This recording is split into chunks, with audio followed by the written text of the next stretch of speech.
এভাবেই সাবেক সংসদ সদস্য আব্দুল লতিফ সিদ্দিকী এবং ঢাকা বিশ্ববিদ্যালয়ের অধ্যাপক শেখ হাফিজুর রহমান কার্জনকে অবরুদ্ধ করেন একদল ব্যক্তি, যারা জুলাই যোদ্ধা হিসেবে পরিচয় দেন।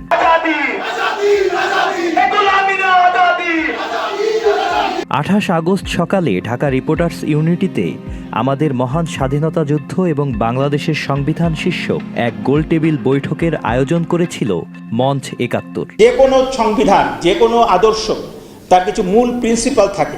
আলোচনা সভায় প্রধান অতিথি হিসেবে উপস্থিত থাকার কথা ছিল বাংলাদেশের সংবিধানের অন্যতম প্রণেতা ডক্টর কামাল হোসেনের, তবে তিনি সেখানে উপস্থিত ছিলেন না। সকাল 10টায় গোলটেবিল আলোচনা শুরু হওয়ার কথা থাকলেও বেলা 11টার দিকে আলোচনা সভা শুরু হওয়ার পর একদল ব্যক্তি মিছিল নিয়ে ডিআরইউ মিলনায়তনে ঢুকে পড়েন।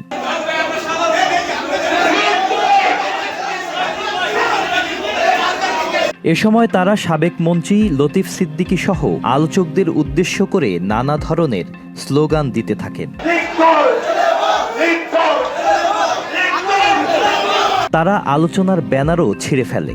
ঢাকা বিশ্ববিদ্যালয়ের আইন বিভাগের শিক্ষক অধ্যাপক হাফিজুর রহমান কার্জনও ওই রুমে ছিলেন। এ সময় বিক্ষুব্ধ ব্যক্তিরা তাকে সেখান থেকে বেরিয়ে যেতে বাধা দেন।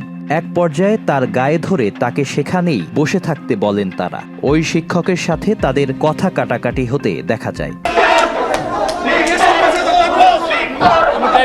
এরপর দুপুর 12:15টার দিকে পুলিশের একটি দল এসে লতিফ সিদ্দিকী, অধ্যাপক শেখ হাফিজুর রহমান কার্জন সহ 16 জনকে পুলিশের কাভার্ড ভ্যানে তুলে নেয়।